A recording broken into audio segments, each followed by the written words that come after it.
ದರ್ಗಾದಲ್ಲಿ ರಾಘವ ಚೈತನ್ಯ ಶಿವಲಿಂಗ ಇದೆ. ಇದು ಇವತ್ತು ನಡೆದಿರ್ತಕ್ಕಂಥ ಘಟನೆ ಅಲ್ಲ, ಸುಮಾರು 600 ವರ್ಷಗಳಿಂದ ನಡೀತಾ ಇರತಕ್ಕಂಥ ಘಟನೆ.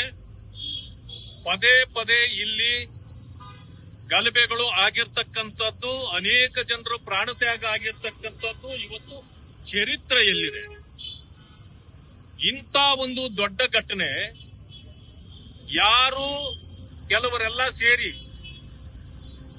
ಆ ಶಿವಲಿಂಗದ ಮೇಲೆ ಮಲಮೂತ್ರಗಳನ್ನು ಮಾಡಿದ್ರು, ಅದನ್ನ ವಿರೋಧಿಸಿ ಅಲ್ಲಿ ಸ್ವಚ್ಛಗೊಳಿಸ್ತಕ್ಕಂಥ ಮತ್ತು ಶಿವಲಿಂಗಕ್ಕೆ ಪೂಜೆ ಮಾಡಬೇಕು ಅಂತೇಳಿ ಹೋದ ಹಿಂದೂಗಳ ಮೇಲೆ ಸಾವಿರಾರು ಸಂಖ್ಯೆಯಲ್ಲಿ ತಳವಾರು, ಮಚ್ಚುಗಳು, ಕಲ್ಲುಗಳು ಮೇಲೆ ಅಟ್ಯಾಕ್ ಮಾಡಿ ಪೊಲೀಸ್ ಇಲಾಖೆಯ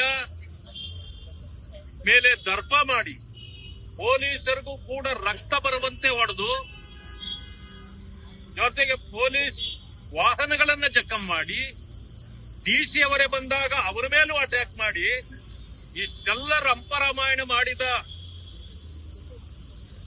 ಒಂದು ವಿಚಾರವನ್ನ ತೆಗೆದುಕೊಂಡು ಕೋರ್ಟ್ನಲ್ಲಿ ಕೂಡ ಕೇಸು ಈಗಲೂ ನಡೀತಾ ಇರಬೇಕಾದ್ರೆ ಇಂಥ ಕ್ರಿಮಿನಲ್ ಮೊಕದ್ದಮೆಯನ್ನ ವೋಟ್ ಬ್ಯಾಂಕ್ಗಾಗಿ, ಓಲೈಕೆಗಾಗಿ, ಕೆಲವು ಸಮುದಾಯಗಳನ್ನ ಓಲೈಕೆ ಮಾಡಲಿಕ್ಕೆ ಈ ಸರ್ಕಾರ ನಮ್ಮ ಸ್ಪೀಕರ್ ಆಗಿರ್ತಕ್ಕಂಥ ಖಾದರ್ ಅವರ ಮೂಲಕ ಪತ್ರ ಕೊಡಿಸಿ ಅದನ್ನ ಹಿಂದೆ ಪಡೆದಿರ್ತಕ್ಕಂಥದ್ದು ಇದು ಖಂಡನೀಯವಾದದ್ದು.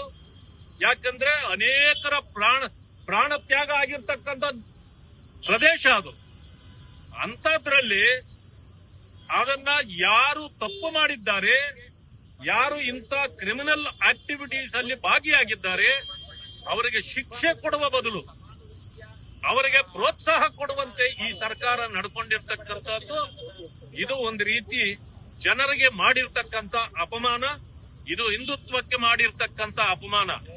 ಎಲ್ಲಕ್ಕಿಂತ ಮಿಗಿಲಾಗಿ ಇಲ್ಲಿ ಹಿಂದುತ್ವ ಅಥವಾ ಇಸ್ಲಾಂ ಅನ್ನೋದಕ್ಕಿಂತ ಹೆಚ್ಚಿಗೆ ಜನರು ನೆಮ್ಮದಿಯಿಂದ ಬದುಕಬೇಕು, ಸರ್ವರಿಗೂ ನ್ಯಾಯ ಕೊಡಬೇಕು ಅಂತ ಇತ್ಯರ್ಥಗಳನ್ನ ಮಾಡೋದ್ರ ಬದಲಾಗಿ ವೋಟ್ ಬ್ಯಾಂಕ್ಗಾಗಿ ಕೆಲವರನ್ನ ಓಲೈಕೆ ಮಾಡಲಿಕ್ಕೆ ಈ ರೀತಿ ಕೇಸ್ಗಳನ್ನ ವಾಪಸ್ ತೆಗೆದುಕೊಂಡಿರೋದು. ಅಲ್ಲಿ ಮಾತ್ರ ಅಲ್ಲ, ಕರ್ನಾಟಕದಲ್ಲಿ ಅನೇಕ ಕೇಸ್ಗಳನ್ನ ವಾಪಸ್ ತಗೊಂಡಿದ್ದಾರೆ. ಇವತ್ತು ದಲಿತರು ತಮ್ಮ ಹಕ್ಕಿಗಾಗಿ ಹೋರಾಟ ಮಾಡ್ತಾರೆ, ಅವರ ಮೇಲೆ ಕ್ರಿಮಿನಲ್ ಕೇಸುಗಳು. ಕನ್ನಡ ಸಂಘಟನೆಗಳು ಅವರು ಕನ್ನಡದ ಪರವಾಗಿ ಹೋರಾಟ ಮಾಡ್ತಾರೆ, ಆದ್ರೆ ಅವ್ರ ಮೇಲೆ ಕ್ರಿಮಿನಲ್ ಕೇಸುಗಳು.